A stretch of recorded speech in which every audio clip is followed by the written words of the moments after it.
일하지 말고 썩지 아니할 영원한 양식을 위해서 일하라 말씀하셨습니다.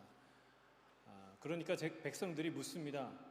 그러면 하나님의 일은 과연 무엇입니까? 주님이 대답하시죠. 하나님께서 보내신 자를 믿는 것이 하나님의 일이다. 다시 묻습니다. 그들이. 그러면 우리가 당신을 믿을 수 있게 당신이 우리 앞에서 행하시는 표적이 무엇입니까? 라고 묻습니다. 그리고 또 이런 사족을 달죠. 우리는 우리의 조상들이 광야에서 만나를 먹었던 것을 압니다. 무슨 말이에요? 광야에서 만나를 40년 동안 먹은 것처럼 어제 먹었던 그 양식 오늘도 먹게 해달라는 거예요. 내일도 먹게 해달라는 거예요. 주님께서 말씀하세요. 32절, 33절입니다. 같이 다시 한번 읽겠습니다. 시작. 예수께서 이르시되 내가 진실로 진실로 너희에게 이르노니 모세가 너희에게 하늘로부터 떡을 준 것이 아니라 내 아버지에게서 너희에게 하늘로부터 참 떡을 주시나니 하나님의 떡은 하늘에서 내려 세상에 생명을 주는 것이니라. 진실로 진실로 너희에게 이르노니 이 말은 정말 중요한 말이야. 잘 들어. 이런 뜻입니다. 무슨 얘기를 하십니까? 만나? 그건 모세가 준 게 아니야. 내 아버지가 하늘로부터 참떡을 주시지. 하나님의 떡은 하늘에서 내려와 세상에 생명을 주는 떡이야 라고 말씀하십니다. 도대체 여기에 어떤 중요한 메시지가 있길래 잘 들으라고 하셨을까요? 여러분, 이 문장에는 세 가지 강조점이 나옵니다.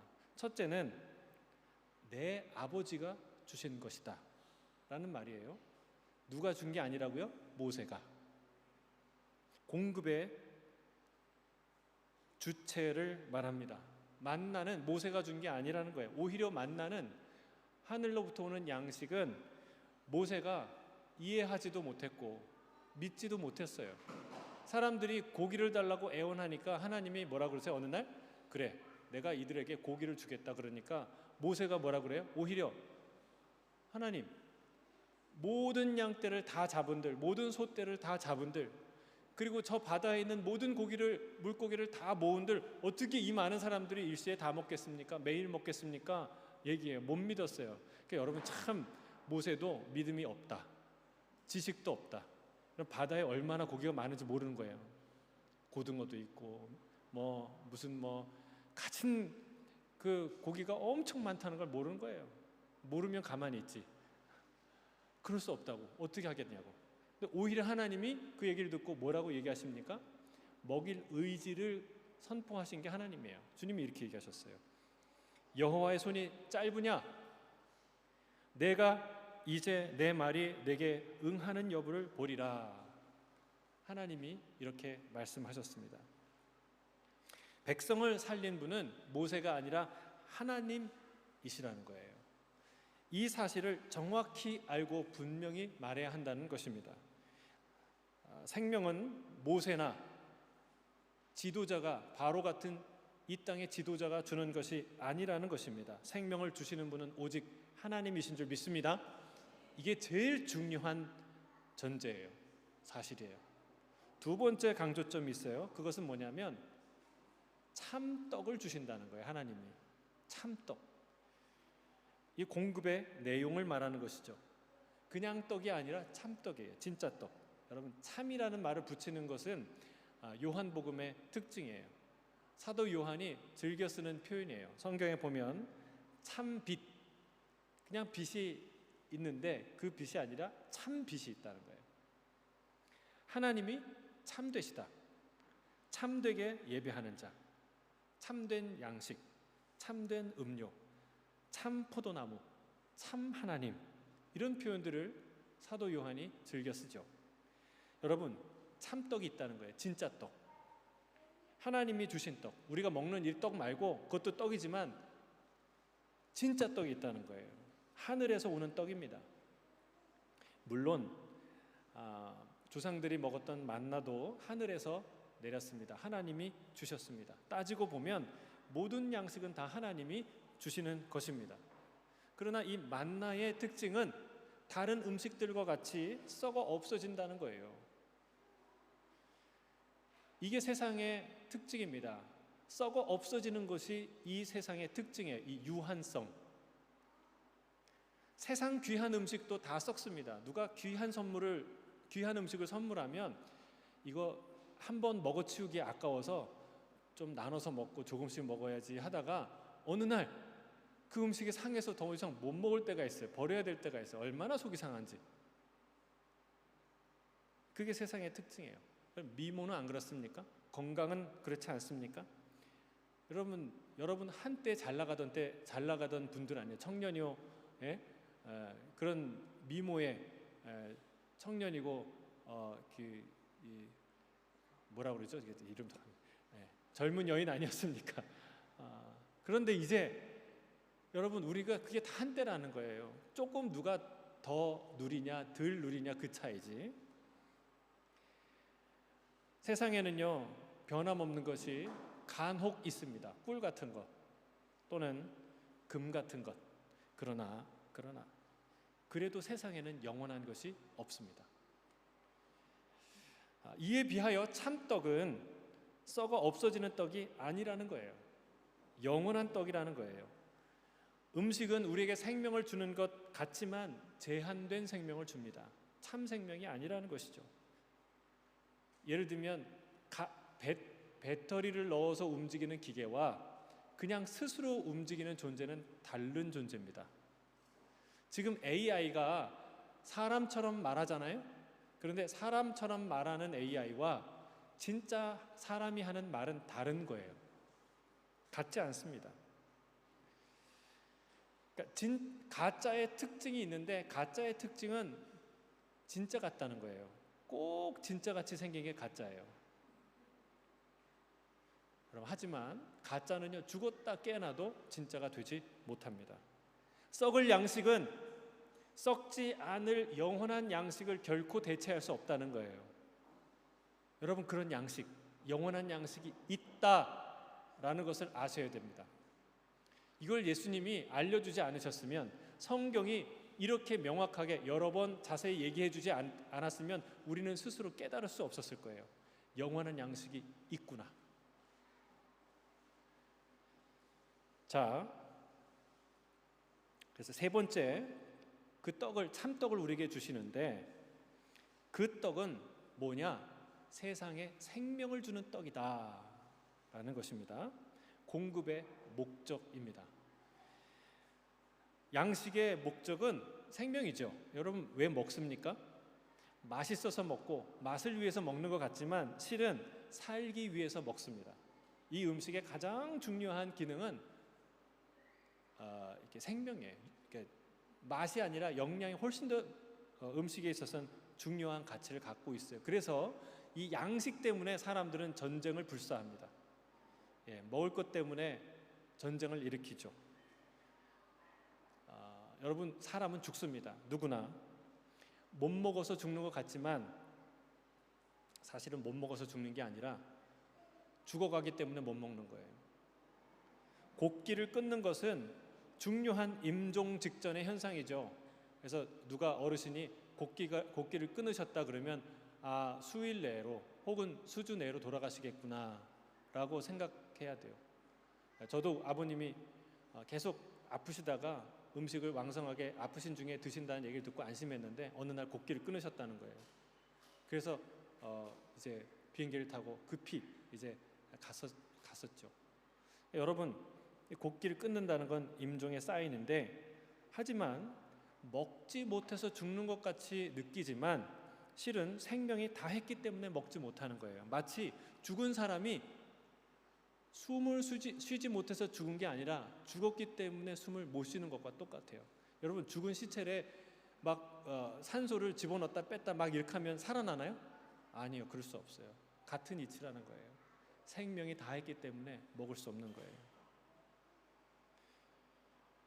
양식이 생명을 주는 것 같지만 영원한 생명을 줄 수 없다는 것을 주님이 알려주십니다. 우리에게 있었는데 지금은 없는 것, 잃어버린 가장 소중한 것을 주님이 일깨워 주시는 거예요. 그게 뭐냐? 영원한 생명이라는 것입니다. 여러분, 이게 얼마나 놀라운 지식이에요.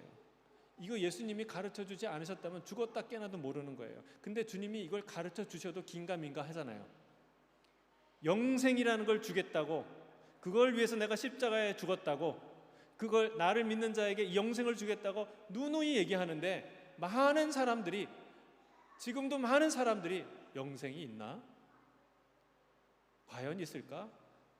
퀘스천 마크예요. 왜? 한 번도 경험해 보지 못한, 세상의 지식으로는, 인간의 능력으로는 알 수도 맛볼 수도 없는 것이기 때문에 그렇습니다. 여러분, 우리가 잃어버렸어요. 우리가 갖고 있는 생명은 영원한 것이 아니야. 그럼 우리가 사는 것은 뭐냐? 마치 나무에서 가지가 꺾였는데 그 가지에 잠시 생명의 기운을 머금고 있는 것처럼 우리가 간신히 조금 잠깐 사는 거예요. 우리 안에 있는 생명은 진짜 생명이 아니라는 거예요. 영원한 생명을 갖고 있지 않다는 거예요. 근데 그게 원래 우리에게 있었고, 주님이 지금 그걸 주시겠다는 거예요. 할렐루야. 놀랍지 않습니까? 그냥 회춘 정도가 아니에요. 한 30년, 50년 더 사는 거 아니에요. 아니, 그냥 1000년 더 사는 게 아니라 생명, 영원한 생명 그 자체를 주신다는 거예요. 할렐루야. 여러분, 그것이 있다는 것을 우리가 알아야 합니다. 자, 이 얘기를 들으니까 사람들이 뭐라고 반응합니까? 34절이에요. 같이 읽겠습니다. 시작. 그들이 이르되 주여 이 떡을 항상 우리에게 주소서. 그들이 반응하죠. 어떻게 반응합니까? 그런 떡이 있다면 항상 우리에게 주십시오 라고 얘기했어요. 어디서 많이 들은 얘기 아니에요? 사마리아 여인도 똑같은 상황이었어요. 주님이 사마리아 여인에게 이렇게 얘기하십니다. 요한복음 4장 13절 14절 시작. 이 물을 마시는 자마다 다시 목마르려니와 내가 주는 물을 마시는 자는 영원히 목마르지 아니하리니 내가 주는 물은 그 속에서 영생하도록 솟아나는 샘물이 되리라. 이 얘기를 하니까 이 여인이 그 물 있다면 나한테 주십시오. 내가 다시는 여기에 물 들어오지 않도록 그 물을 주십시오라고 똑같이 요구하죠. 주님은 영적인 음료, 영적인 양식에 대해서 말하는데 그들은 육적인 음료, 육적인 양식에 대해 생각하는 것이죠. 마치 니고데모의 대화에서 니고데모도 이해할 수 없었던 것처럼 사람이 어떻게 다시 어머니의 태에 들어갔다가 다시 태어날 수 있습니까? 말한 니고데모처럼 그들도 역시 육신으로 이해한 거예요. 주님은 이 기회를 놓치지 않고 일부러 그 주제를 꺼내고 여기까지 오신 것이죠. 그리고 문제의 핵심으로 그들을 끌고 들어갑니다. 여인을 육신의 목마름에서 영적인 목마름으로 이끄신 거예요. 물을 길러 이 우물가에 왔는데 그는 영생의 우물이 있다는 사실을 예수님으로부터 듣게 되는 것이죠.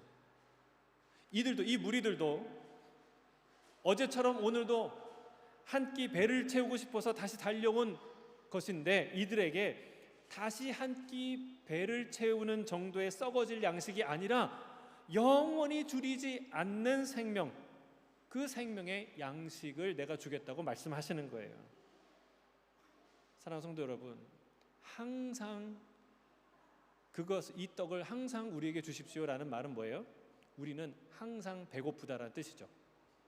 우리는 항상 배고픕니다. 정말 이상하지 않습니까? 아무리 먹어도 배가 고픕니다. 신기해요. 바로 어제 최고의 맛집에서 아주 값비싼 저녁을 배 터지게 먹었는데도 불구하고 어김없이 아침이면 배꼽시계가 작동합니다. 꼬르륵 소리가 들려요. 왜 그럴까? 아무리 귀한 음식을 먹어도 만족은 잠시뿐입니다. 어디 음식뿐입니까? 아무리 많이 가져도 월급이 인상되고 이렇게 소득이 늘어나도 성취를 아무리 많은 것을 해도 충분하다고 느끼지 못합니다. 여러분, 왜 수재들이 모였다는 저 카이스트에서 자살하는 학생들이 있을까요? 왜 하버드에서 그 비싼 등록금, 그 높은 어려운 과정을 다 뚫어놓고선 거기서 자살하는 학생들이 왜 생길까요? 어디에 데려다 놔도 부족함 없는 아들이고 딸이고 정말 훌륭한 청년들인데 왜 그런 일을 할까요? 왜 기업 총수가 인기 연예인이 마약에 빠지고 그리고 자살을 하는 것일까요? 여러분, 한국은 분명 한국이 누려온 역사상 가장 부요하고 위대한 시대를 살아가고 있는데 왜 여전히 많은 한국인들이 고통과 외로움과 방황 속에서 시달릴까요? 우리는 끝없이 먹는 사람에게 뭐라고 얘기하냐면 이렇게 얘기합니다. 너 배에 뭐가 있니? 이렇게 얘기하죠. 거지가 있니? 이렇게 얘기합니다. 거러지가 있냐? 이렇게. 마치 그런 것 같아요. 계속 먹어도 또 먹어도 배가 고파요. 군대에 있을 때 참 배고프더라고요. 왜 그런지 그냥 분명히 밥을 먹었는데 내무반으로 들어가는 사이에 배가 고파요. 그래서 내가 어디 고장났나? 내가 기억력이 상실됐나? 위에 문제가 있나 생각했어요. 이게 배가 고픈 건지 배가 부른 건지 모르나? 그러니까 그렇게 배가 고파요. 먹어도 배가 고파요. 그게 인생이죠. 무엇으로도 채울 수 없는 거대한 빈 구멍이 우리 안에 있다는 것을 느낍니다. 도대체 이 상실감과 배고픔은 어디서 오는 걸까요? 그 실체가 무엇일까요? 그 끝은 어디일까요? 주님은 여인을 깊은 목마름의 현실 앞에 서게 하십니다. 그리고 이 무리들을 배고픔과 갈망 앞에 서게 하십니다. 이 말씀을 하기 위해서요. 자, 35절이에요. 35절 같이 읽겠습니다. 시작. 예수께서 이르시되 나는 생명의 떡이니 내게 오는 자는 결코 줄이지 아니할 터이요 나를 믿는 자는 영원히 목마르지 아니하리라. 아멘. 아멘. 주께서 말씀하는 거예요. 그 떡이 나다. 내가 생명의 떡이다 라고 말씀하는 거예요. 여러분, 우리 주님이 생명의 떡인 줄 믿습니다. 내게 오는 자는 결코 줄이지 아니할 것이고 나를 믿는 자는 영원히 목마르지 않을 것이다 라고 말씀하세요. 여러분, 이게 하나님의 계시예요. 예수님이 말씀하지 않았다면 우리는 까마득하게 알 수 없었던 거예요. 계시란 무엇이냐? 우리로부터 숨겨져 있는 것, 우리가 알고 싶어도 알 수 없는 것, 스스로 찾아낼 수도 구할 수도 없는 엄청난 무엇이 바로 계시예요. 마치 영원으로 들어가는 스타게이트가 바로 여기 있다 말하는 것과 똑같아요. 여러분, SF 영화를 보시면 우주 배경으로 하는 영화를 보시면 반드시 등장하는 개념이 스타게이트예요. 왜냐하면 이 우주는 거리가 엄청 길거든요. 그러니까 빛의 속도로 1년, 수십 년이 아니라 수천 년, 수만 년, 수억 년의 거리가 있거든요. 그러니까 이 우주를 배경으로 이야기를 만들려면 반드시 등장하는 게 스타게이트예요. 왜냐하면 인간이 아무리 빠른 비행체를 만들어도 이 음속을 초월하는 걸 만들어도 빛의 속도를 초월하는 것을 만들 수가 없어요. 그러니까 이 스타게이트라는 개념이 등장하는데 마치 그런 거예요. 공간과 공간을 이동하는 이 스타게이트가 말로만 들었던, 상상만 했던 그것이 여기 있다라고 예수님이 말씀하는 거예요. 여러분, 근데 그 문에 여러분 들어가시겠습니까? 안 들어가시겠습니까? 천국으로 가는 문을 활짝 열어놓고 여기가 천국으로 가는 스타게이트다라고 얘기하면 여러분 가시겠어요? 안 가시겠어요? 왜 답이 없으세요? 이들은 안 갔다는 거예요. 거기에 발도 들이지 않았다는 거예요. 그들이 오히려 등을 돌려 딴 데 갔다는 거예요. 뭐라고 얘기하십니까? 자, 36절 같이 읽겠습니다. 시작. 그러나 내가 너희에게 이르기를 너희는 나를 보고도 믿지 아니하는도다 하였느니라. 예수님은 이미 이렇게 얘기하셨어요. 너희가 나를 찾는 이유가 표적을 보고 나를 믿었기 때문이 아니라 먹고 배불렀기 때문에 그 떡 먹고 싶어서 또 나를 찾는구나 라고 말씀하셨어요. 그들에게 너희는 보고도 믿지 않았구나 라고 말씀하신 거예요. 여러분, 사마리아 여인은 보고 믿었어요. 사마리아인이었고 여인이었고 이방 여인이었고 정말 삶에 많은 연약함을 갖고 있던 여인이었는데 이 여인은 예수님을 보고 믿었어요. 그녀가 예수님을 메시아로 느낀 결정적인 이야기는 뭐예요? 아무도 알 수 없는 내 사정을 아는 거예요. 5번이나 결혼에 실패하고 6번째 남편과 살고 있는데 이것도 미래가 확실하지 않은 그 사정을 콕 집어서 얘기하는 거예요. 이거는 사마리아인이 아닌 유대인 남자가 도저히 알 수 없는 거예요. 또 하나, 그분이 뭐라고 얘기하냐면 예배는 이 산에서도 그리심산에서 또는 예루살렘에서 그 신전에서 성전에서 드리는 게 아니라 누구든지 영과 진리로 예배하는 자는 아버지 앞에서 예배 드릴 수 있는, 하나님이 그런 예배자를 찾는 새로운 예배의 시대가 도래했다라고 선포하는 거예요. 이 얘기는 누가 할 수 있는 얘기예요? 성경 교사가 얘기할 수 있는 얘기 아니에요. 신학 박사가 얘기할 수 있는 게 아니에요. 메시아만 할 수 있는 메시아적 선언이에요.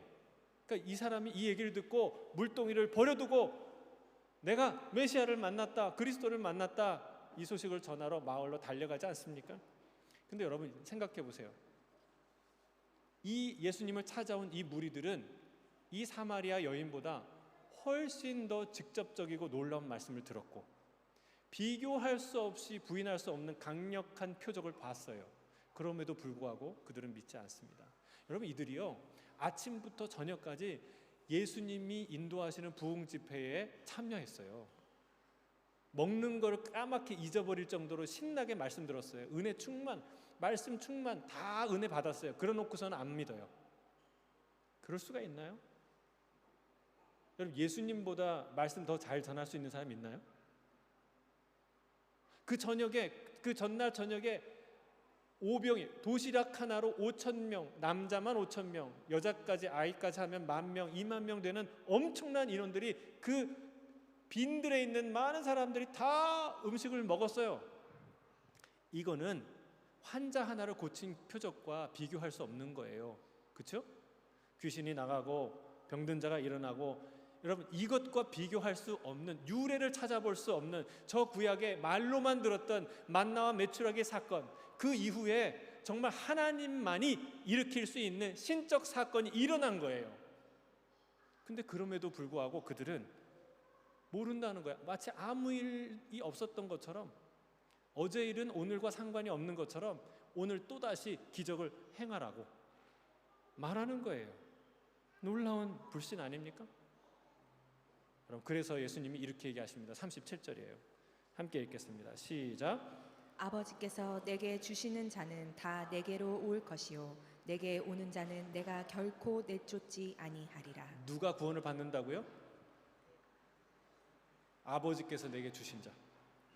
여러분, 그들은 내게로 올 것인데 그들이 구원을 받을 것이다 말하는 거예요.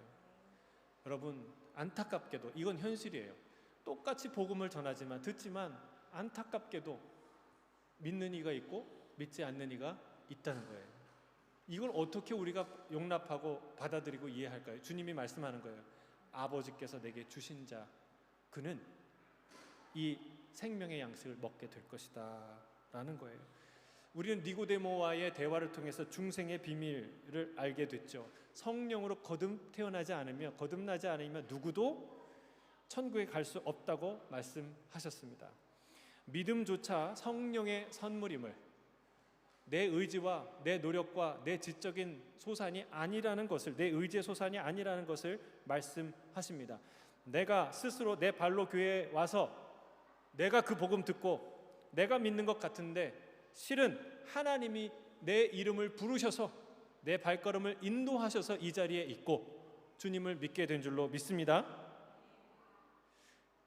이런 얘기를 들으면 믿지 않는 사람이 반드시 하는 질문이 있어요. 그러면 내가 믿지 않는 것은, 세상에 있는 사람들이 믿지 않는 것은 다 하나님의 탓입니까?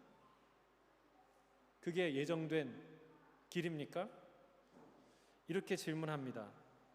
사랑하는 성도 여러분, 우리가 지난주에 믿는 것이 우리의 일임에도 불구하고 믿지 않는 불신의 책임을 하나님께 돌리는 어리석음에 대해서 살펴보았습니다. 여러분, 믿게 하시는 일은 분명히 하나님의 일입니다. 그러나 믿는 것은 우리의 일이에요. 우리는 하나님의 일을 알 수 없어요.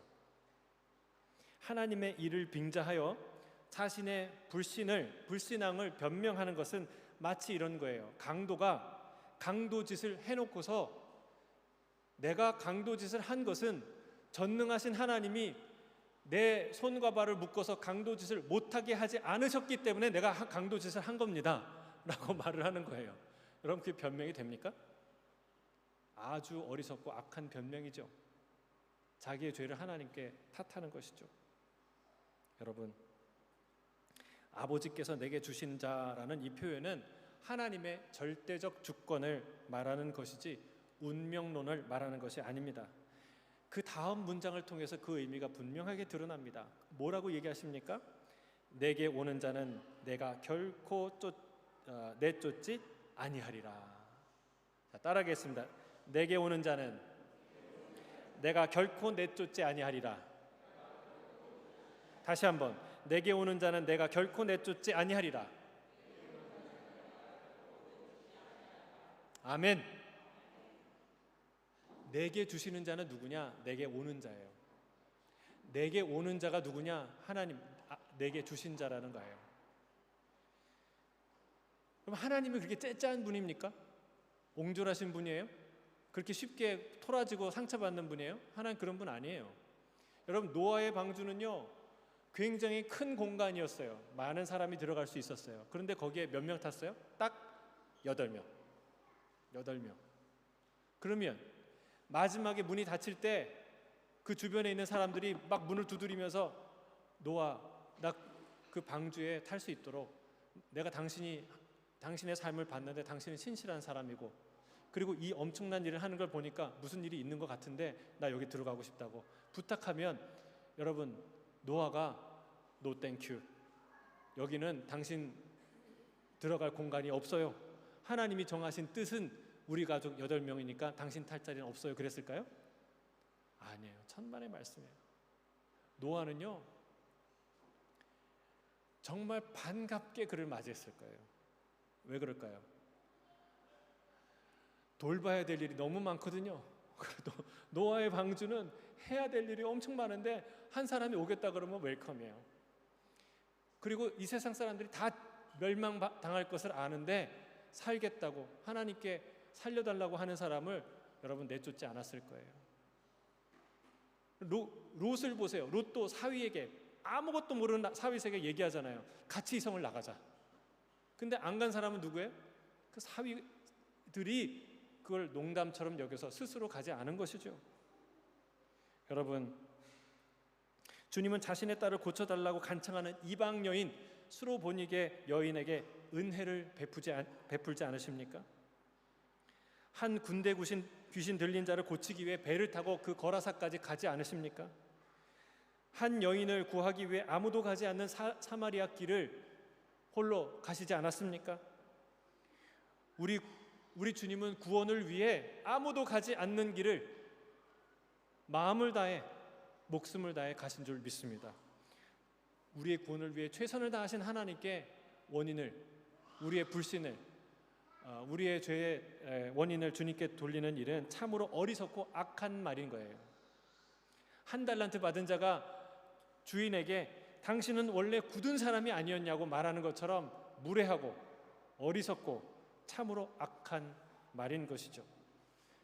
사랑하는 성도 여러분, 그럼 우린 왜 하나님께 안 가려고 할까요?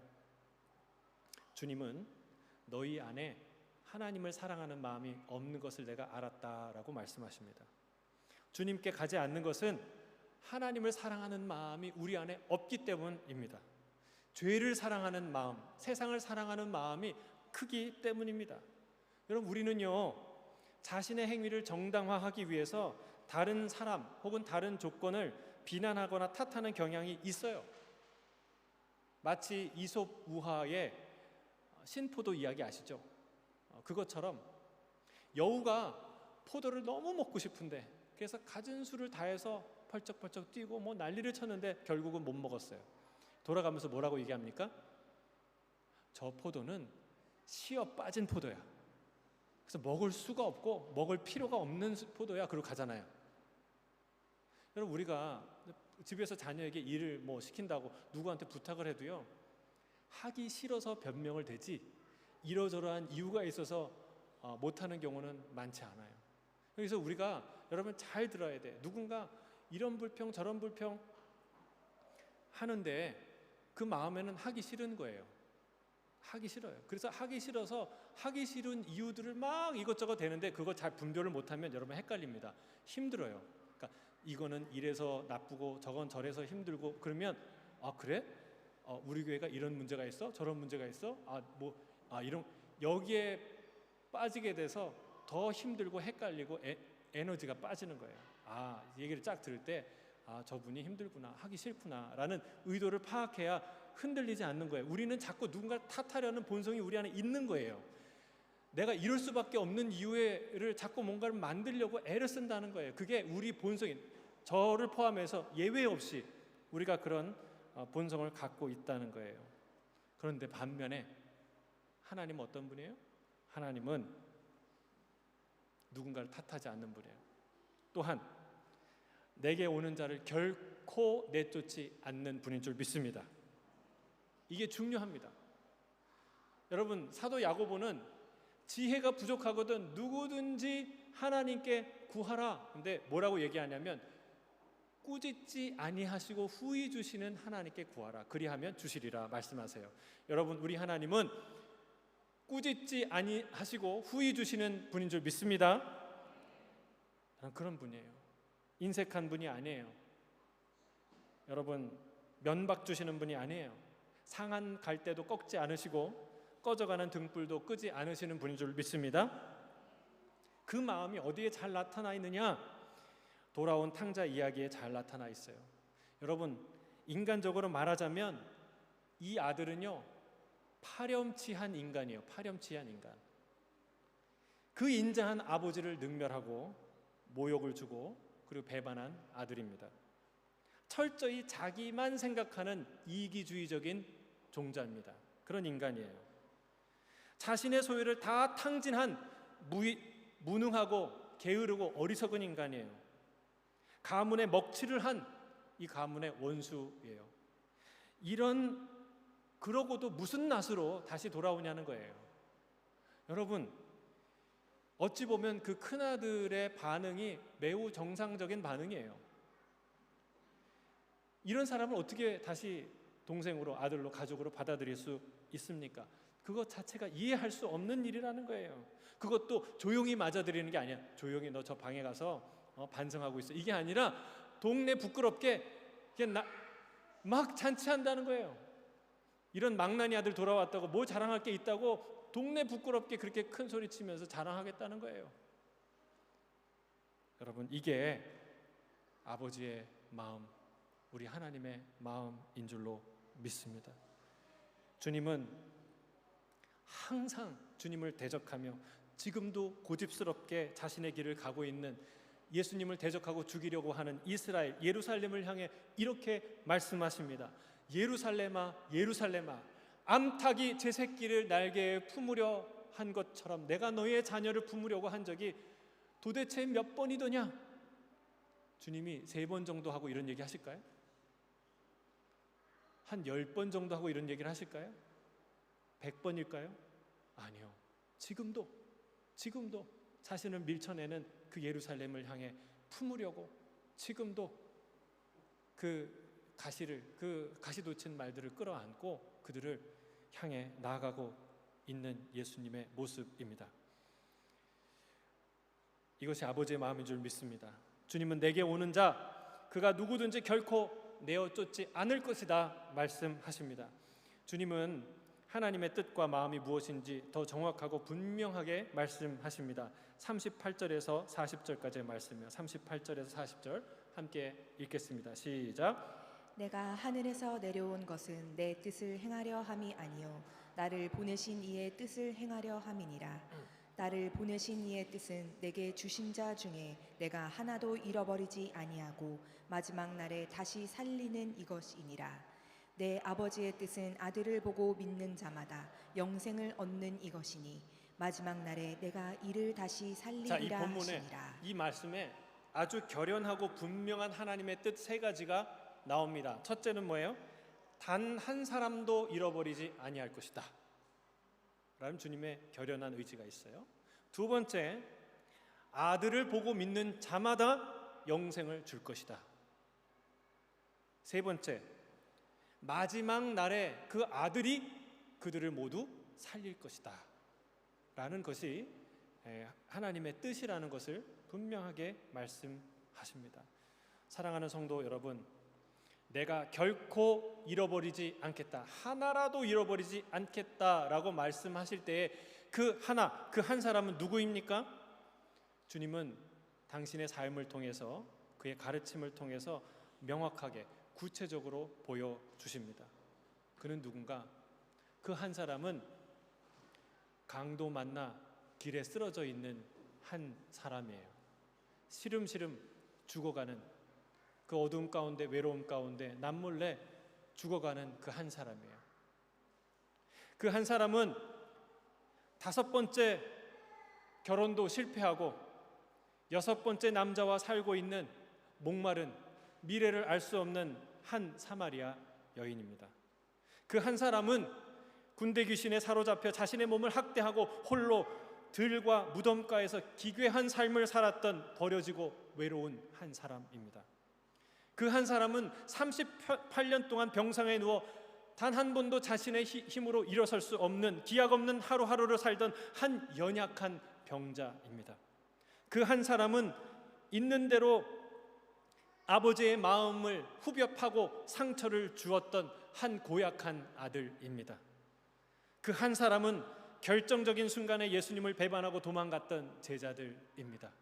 그 한 사람은 3번이나 주님을 부인하고 저주까지 퍼부었던 베드로입니다. 그 한 사람은 예수님과 교회를 박해하고 성도를 죽였던 사울이라 불리던 한 청년입니다. 여러분, 그 모두는 다 생명을 얻었어요. 어디서? 이 예수 안에서. 영원한 생명을 얻었습니다. 거저 주시고 값 없이 주시는 생명을 얻었습니다. 여러분, 단 한 사람도 잃어버리지 않겠다는 이 말은 공연한 립 서비스가 아닙니다.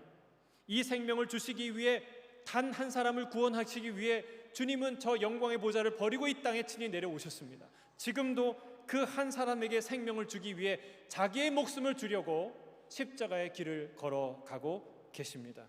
주님은 반드시 마지막 날에 이들을 다시 살려 영원한 생명을 누리게 하실 줄로 믿습니다. 말씀을 맺습니다. 주님은 목마른 여인에게 영원한 생수가 있다는 사실을 알려주십니다. 배고픈 무리들에게 하늘에서 오는 참떡, 영원한 양식이 있다는 것을 보여주십니다. 목마르고 배고픈 우리에게 하시는 말씀입니다. 세상에는 우리의 이 영적인 허기와 목마름을 채워줄 것이 존재하지 않는다는 말씀이에요. 썩을 양식은 그 허기를 잠시 달래주는 것 같지만 곧 더 큰 갈증과 목마름의 존재를 알게 할 뿐입니다. 주님은 말씀하십니다. 내가 생명의 떡이다. 내게 오는 자는 결코 줄이지 않을 것이요 나를 믿는 자는 영원히 목마르지 않을 것이다. 여러분, 제도가 아니에요. 지식이 아니에요.